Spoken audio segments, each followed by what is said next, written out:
Ton prénom? Awa. Awa. Awa, Awa, Awa. Pourquoi est-ce qu'on cherche à tout prix des coupables?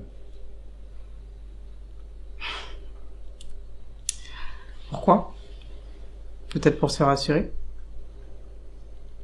Pourquoi on cherche des coupables?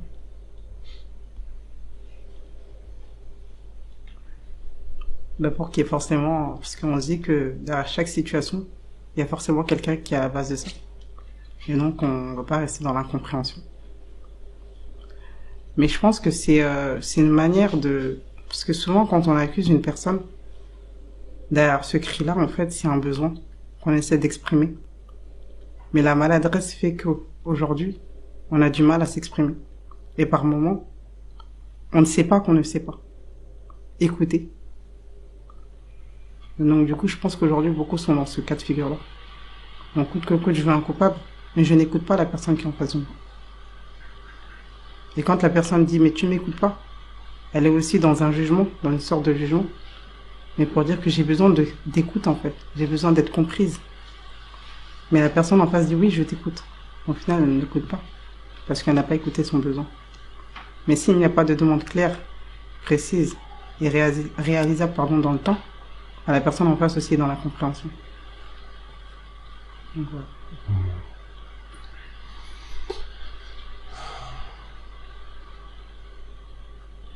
Condamné. Ça t'évoque quoi? Là, ce qui me vient en tête, c'est comment on n'est pas condamné, en fait. Voilà. On décide. Peu importe la tournure des choses, en fait. On pense être condamné, par exemple, dans un mariage. Mais en fait, c'est un choix qu'on a voulu. Par rapport à notre expérience de vie, qui font qu'aujourd'hui, je suis en position peut-être de victime, mais je l'ai décidé. Et du coup, moi, je dis que personne n'est condamné, en fait. Tout le monde décide de ce qu'il veut faire. Mais pour ça, il faut être connecté à sa personne. Pour ça, il faut savoir s'écouter. C'est comme le matin au réveil. Beaucoup attendent de l'écoute de l'autre. Je vais aller au travail, je vais parler à mon patron, mais au final, qui, quand il se réveille, se pose et se dit comment je me sens intérieurement? Qu'est-ce qui se passe dans mon intérieur? Pourquoi aujourd'hui je suis triste? Et en général, on est souvent en colère. Et on oublie que derrière la colère, en fait, c'est soit de la tristesse, soit de la peur, soit de la fatigue. Et du coup, on ne l'exprime pas comme ça parce qu'on est coupé de nos émotions, on est coupé de notre personne. On se cherche, et on cherche le plus facile, donc à se mettre en colère, et être en position de dictateur. Et du coup, pour moi, en fait, personne n'est condamné. Et le jour où tu as ton déclic, en fait, c'est ce jour-là que tu vas te décider de te lever et d'avancer. Mais pour moi, dans la vie, il n'y a que des expériences, et que de belles expériences. Peu importe l'épreuve, parce qu'une épreuve que moi je peux vivre, d'une atrocité, l'autre va se dire, moi je peux. Mais pour moi, il n'y a pas de hasard dans la vie. Il y a juste des rendez-vous. Et quand ton rendez-vous il arrive, quand l'heure est arrivée, c'est ton moment et puis c'est tout. Il faut savoir saisir l'opportunité. Voilà. S'il n'y a que des rendez-vous, ça veut dire que on est préparé à un rendez-vous avec nous-mêmes. Ouais. Ouais. Tous les jours, on est préparé à ce rendez-vous avec nous-mêmes. Tout le temps. J'avais cette intuition que j'allais passer aujourd'hui. Mais, entre mes émotions et ce que ma tête me dit, c'est deux choses différentes. Et à partir du moment où j'ai décidé de me reconnecter à ma personne et que j'avais un message à partager aux personnes qui sont là, ou avec toi d'abord avant tout, et avec moi-même, parce que tout ce que je te dis, c'est soit un rappel pour moi, ou un message qui va te servir pour après. Mais on est tellement dans la vie en train de courir, qu'on oublie, qu'on s'oublie. Et le jour où on se rappelle d'une phrase, d'un mot, d'un regard porté sur quelque chose, même une affiche, on se dit, ah oui, je me rappelle, ce jour-là, j'avais regardé cette affiche. Je comprends le message qu'il y a derrière. Ah, c'est peut-être pour ça.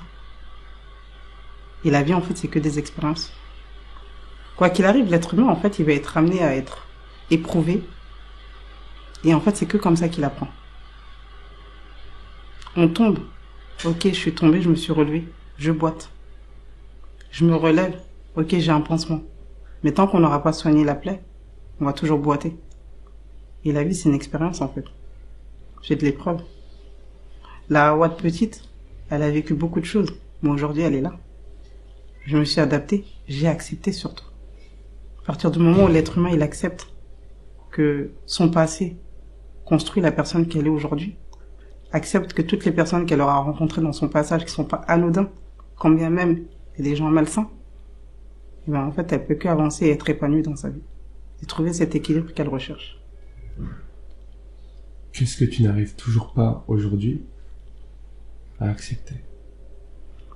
Que je n'arrive pas à accepter ou plutôt comprendre, c'est cette forme d'injustice en fait. Par exemple, une personne qui a cette autorité, il y a une figure autoritaire et qui va se permettre de jouer, de user de son pouvoir pour justement piétiner l'autre qui est en face. Et pour moi, je trouve que ça, c'est de l'injustice. Parce que tu n'as pas su répondre à ton besoin, donc tu vas vouloir le combler chez l'autre. Mais sauf que le problème n'est pas la personne qui est en face, mais c'est toi. C'est ce qu'il y a en toi, que tu trouves désagréable, que tu as peur de voir en face cette réalité. Et du coup, tu te voiles la face, tu t'en mens à toi-même. Tu es égoïste avec toi-même. Et tu souffres en fait intérieurement. Donc tu vas vouloir donner cette souffrance à l'autre, sauf que l'autre n'est pas coupable de ta souffrance. Et c'est toi qui décides d'en faire ce que tu veux. Ça veut dire que on chercherait à se libérer de ce qu'on a à l'intérieur de nous en le donnant à l'autre. Ouais. On pense en tout cas qu'on peut faire ça.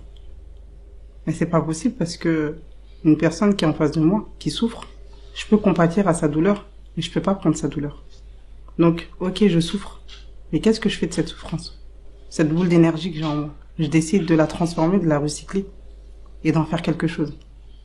Soit d'en faire un combat, soit d'aider d'autres personnes. Enfin voilà, peu importe, mais en tout cas de la recycler d'une meilleure manière. Qui va pouvoir t'aider justement à accepter cette souffrance et pouvoir justement impacter son monde. Et éviter que d'autres, en fait, subissent la même chose que tu as subi. Impacter ce monde. En tout cas, c'est ce que je veux aujourd'hui. Impacter les femmes, les familles, prouver que c'est possible, malgré les croyances qu'on a, malgré le vécu qu'on a, malgré les douloureuses épreuves qu'on a pu avoir dans notre vie, que c'est possible de décider de ce qu'on veut faire de notre histoire en fait. Parce que clairement, on est seul avec nous-mêmes. Donc autant faire de nous-mêmes notre propre allié, notre meilleur allié, pardon, ou notre pire ennemi. Donc je décide de faire de ma personne mon meilleur allié et de pouvoir aider ces autres femmes qui sont en souffrance, en détresse, qui n'en peuvent plus. Et de prouver que oui, c'est possible. Que oui, tu peux être au plus bas, mais que, de toute façon, quand tu vas décider de te lever et de te battre, tu vas avoir des embûches sur ton chemin, tu vas avoir des dodanes, tu vas avoir tout ce que tu veux. Mais ne pas lâcher, ne pas baisser les bras. Parce que là, t'as parcouru le plus gros. Et en fait, là, t'es à la limite du bien-être, de ce que tu recherches. Et en fait, tu pourras savourer par la suite. La vie, c'est un combat qu'on va mener pendant 10 ans, 30 ans, peu importe le nombre d'années. Et en fait, la victoire, elle est que une fois. Moi qui suis croyante, on est là, on se lève, on fait des choses, on est fatigué, on a la flemme. Mais j'ai cet espoir, en tout cas, d'avoir une vie meilleure. Donc je vais me lever, je vais me battre. Je vais continuer. Autant le faire avec plaisir et savourer ce moment qui est difficile, en fait. Se dire que c'est une bonne chose. Voir les mérites que je peux avoir par la suite. Se rappeler de pourquoi je le fais. Pourquoi je décide de me lever et de me battre. Je le fais pour mes enfants, je le fais pour moi, je le fais pour qui? Pourquoi je le fais? Donc, voilà. Pourquoi est-ce que tu le fais? Pourquoi je le fais? J'ai espoir. Et en fait, c'est plus fort que moi aussi. Pendant longtemps, ma mère, elle me disait, tu parles énormément, tu parles trop. Et j'en souffrais. Parce que on me demandait de me taire, de pas m'exprimer. Et aujourd'hui, j'ai appris à avoir ce juste milieu. Savoir quand j'ai envie de parler, quand j'ai envie de partager. Et que je sais qu'en fait, ne serait-ce qu'un sourire, un regard, une parole peut aider une personne en face de moi qui est en détresse. comme le livre. Peut-être que ça va parler à la petite. Voilà, qu'il y a des formes d'injustice, mais que je ne suis pas coupable et que je me détache de ça. Pourquoi je le fais? Pour mes enfants aussi. De voir que leur mère, c'est une battante, qu'elle ne lâche rien, que la vie, oui, il y aura du bon et du mauvais. Tout est à prendre, en fait, au final. Parce que c'est comme ça que ta vie, elle va se construire. Mais tu décides d'en faire une chose mauvaise ou une bonne chose. Tout ce que j'ai vécu de mauvais dans mon enfance, je le prends pour bien, en fait. Parce qu'aujourd'hui, je suis celle que je suis et je suis heureuse. J'ai trouvé en tout cas cet équilibre que je recherchais. Et aujourd'hui, mes enfants, j'essaie de leur partager ça. Donc, voilà. Ça s'appelle comment, le livre? Voro. Le secret des 3 rois. Le secret des 3 rois. Merci à toi. Merci à vous.